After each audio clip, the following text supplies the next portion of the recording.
적의 대장을 죽인 유딧. 유딧기 1장부터 16장까지. 바빌론 임금 네부카드네자르는 싸움 잘하고 잔인한 홀로페르네스라는 장군을 앞세워 여러 나라의 정복에 나섰습니다. 이스라엘 사람들은 포로 생활에서 돌아온 지도 얼마 되지 않았고 그들이 한 곳에 모여 더럽혀진 성전을 깨끗이 한 것도 바로 얼마 전의 일이었습니다. 홀로페르네스가 쳐들어온다는 소식을 들은 이스라엘 사람들은 먼저 높은 산 꼭대기에 성을 쌓고 산간지방에 이르는 모든 통로를 막았습니다. 그런 다음 그들은 모두 베옷을 입고 여러 날 동안 단식하면서 마음을 모아 하나님께 살려달라고 간절히 기도했습니다. 마침내 홀로페르네스 군대가 베툴리아 근처 골짜기에 진을 치자 이 대군을 본 이스라엘 사람들은 두려움에 떨었습니다.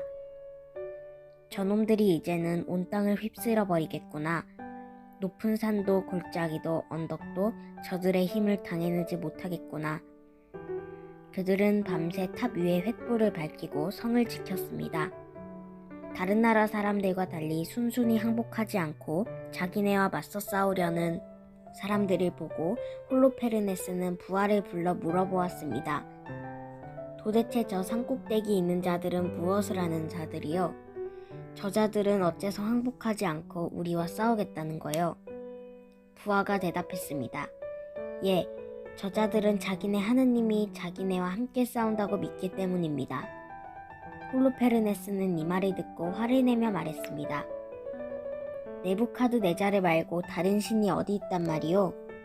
저들의 신에게 저들을 어디 한번 실컷 구하라고 해보시오. 그때 유다의 적국인 이두메아 사람들이 홀로페르네스에게 말했습니다. 저 도시는 산꼭대기에 있어 쳐들어가기 어렵습니다. 그러나 한 가지 방법이 있습니다. 성 안에 사는 사람들을 산기슭에 있는 샘에서 물을 길어다 먹는데 그 물줄기를 막으면 그들은 목이 말라 항복하게 될 것입니다. 홀로페르네스가 그대로 하자 베툴리아에 사는 사람들은 지쳐있는 데다가 식량도 부족하고 물도 부족해 오래 버틸 수가 없었습니다. 항복하자는 말이 여기저기서 나왔습니다. 그런데 그 성에는 유딧이라는 매우 아름다운 여자가 살고 있었습니다. 그 여자는 3년 전에 남편을 잃고 오직 하느님을 섬기며 열심히 살고 있었습니다. 유딧이 이스라엘의 원로들을 찾아가 말했습니다. 왜 하느님을 믿지 않고 두려워합니까? 자, 용기를 내어 하느님께 기도하며 도움을 청합시다. 저도 이 도시를 위해 힘쓰겠습니다. 유딧은 집으로 돌아가 베옷을 입고 단식하며 오랫동안 하느님께 기도했습니다. 기도를 마친 뒤 유딧은 목욕을 깨끗이 한 다음 좋은 향유를 바르고 온갖 폐물과 화려한 옷으로 치장했습니다. 이렇게 눈부시게 차려입은 유딧은 하녀를 앞세워 성문을 열고 적진으로 갔습니다. 유딧이 골짜기로 내려갔을 때 적의 보초병과 마주치게 되었습니다. 보초병은 유딧과 하녀를 붙들어 신문했습니다.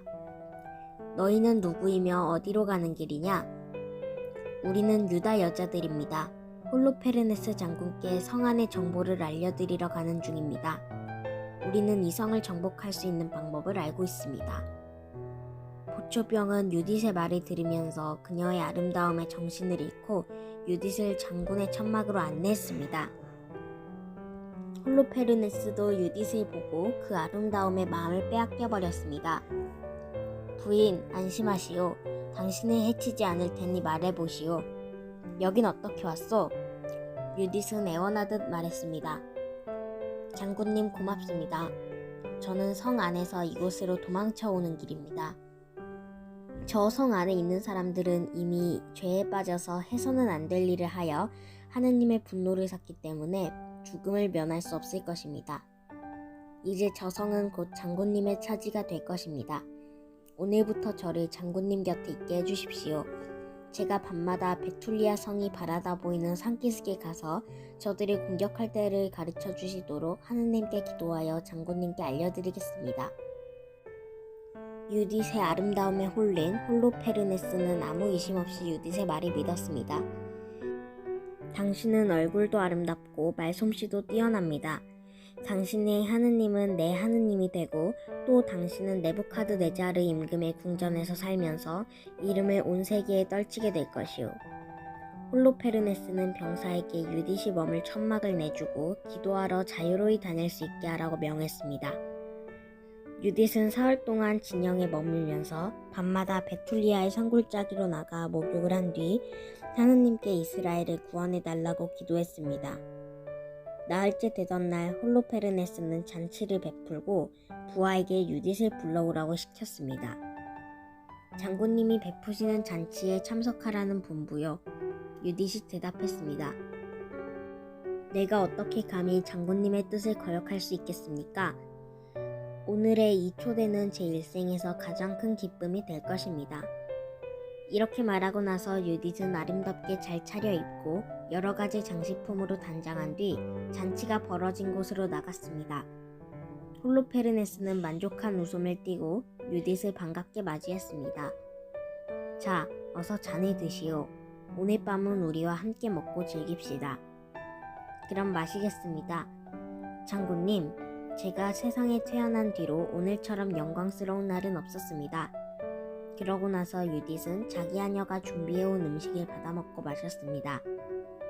홀로페르네스는 유딧 때문에 기분이 좋아져서 포도주를 마음껏 마셨습니다.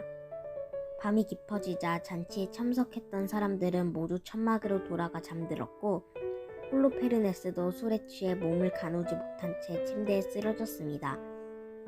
유딧은 하녀를 천막 문 앞에서 기다리게 하고 홀로페르네스와 단둘이 천막 안에 있게 되자 하느님께 간절히 기도했습니다. 하느님, 저에게 용기를 주십시오. 지금이 바로 우리의 원수를 쳐부수기 위한 좋은 기회입니다. 유딧은 홀로페르네스의 머리맡에 있는 침대 기둥 쪽으로 가서 거기 걸려있는 칼을 뽑아들고는 침대로 다가가 마음속으로 기도했습니다. 이스라엘의 하나님, 오늘 저에게 힘을 주십시오. 그러고는 있는 힘을 다해 홀로페르네스의 목덜미를 내리쳤습니다. 홀로페르네스는 유딧의 단칼에 목이 잘렸습니다.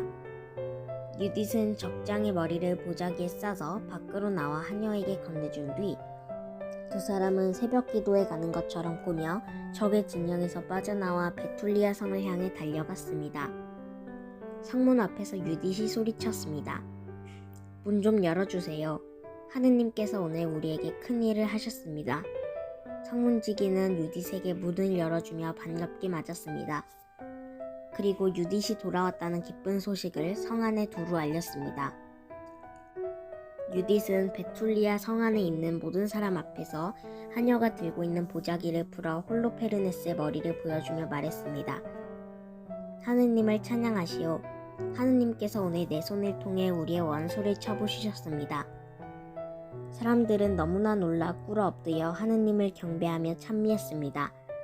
그들은 날이 밝기를 기다렸다가 아침 일찍 홀로페르네스의 머리를 성벽 높이 매달고 함성을 지르며 적진을 향해 달려갔습니다. 유다인들의 함성을 들은 적들은 홀로페르네스의 머리가 성벽에 매달려 있는 것을 보고 뿔뿔이 흩어져 갔으며 유다 병사들은 적군을 몰아내고 적의 진영을 차지했습니다. 베툴리아 성 안에 사는 사람들은 다음과 같은 노래로 유딧을 찬양했습니다. 세상의 모든 여자 중에 가장 훌륭한 유딧, 하느님이 당신 손으로 적군의 사령관 목을 베게 하셨으니 당신은 예루살렘의 영광, 당신은 베툴리아의 자랑입니다. 우리 모두 당신을 위해 하느님의 축복을 기원합니다. 유딧은 유다인 여자라는 뜻입니다. 이스라엘 역사를 보면 나라가 위기에 처했을 때 믿음과 지혜와 결단으로 용감하게 결혜와 나라를 구한 여성들이 많습니다. 유딧은 그들을 대표하는 여성이라고 할 수 있습니다. 유딧은 3년 전에 남편을 잃고 혼자 살던 미모와 지혜가 뛰어난 젊은 과부였습니다. 연약한 여자의 몸으로 적진에 잠입한 유딧은 하느님께 기도를 바친 다음 적장 홀로페르네스를 살해하고 그 목을 가지고 유다 진영으로 돌아옵니다. 전쟁이 끝난 다음에도 유딧은 당시 유다의 전통적 관습에 매이지 않고 혼자 살며 남은 여생을 결혜를 위해 바쳤다고 합니다.